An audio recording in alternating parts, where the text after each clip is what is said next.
do you want to know why you have the problems that you have? It's usually a belief issue.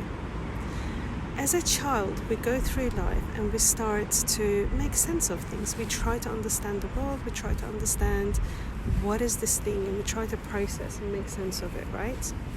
And from a young age, we also start developing certain beliefs in order to make sense of our world. We start developing beliefs about who we are, about who other people are, and about the world in general. And so let's just think about an example of how this might work.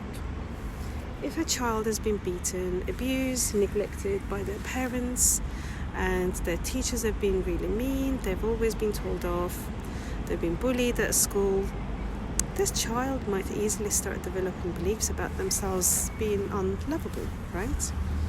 And maybe they also start developing some beliefs about what other people are like. Other people are mean, cruel. It could go so many different ways, but let's just stick with these for the sake of this example. And so how does this affect this person into adulthood? These beliefs actually become the seed and the driving force of all of our behaviors.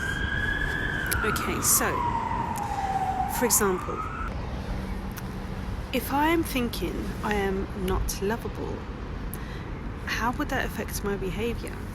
Well, I might start getting into abusive relationships, or I may not get into any relationships, that I might completely isolate myself and just do not try to talk to people, do not have any friends, do not have any partners.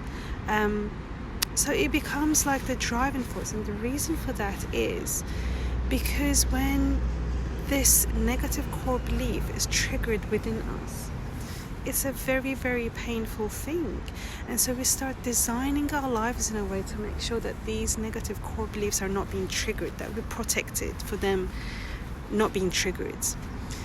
So how could you possibly know what kind of beliefs that you might have about yourself? What tends to happen most of the time, that you designed your life in a way that to make sure these beliefs are not being triggered because it's painful. So you can start kind of deconstructing this a little bit. And the biggest and the best way to do this is actually to recognize when you're being triggered. You're out with a friend, something happens, they say something or you see something, and you just get this kind of little niggly, uncomfortable feeling inside you, right? And what do you do most of the time? You avoid it, you ignore it, you put your attention to somewhere else.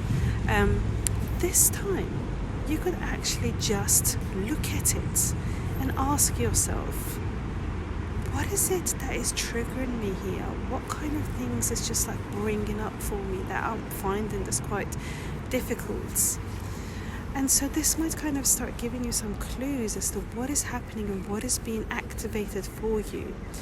And from there on, you might be able to kind of do a little bit more processing and understanding those feelings rather than actually what you normally do, just avoiding and pretending that they don't exist. So let me know how it goes in the comments, and good luck.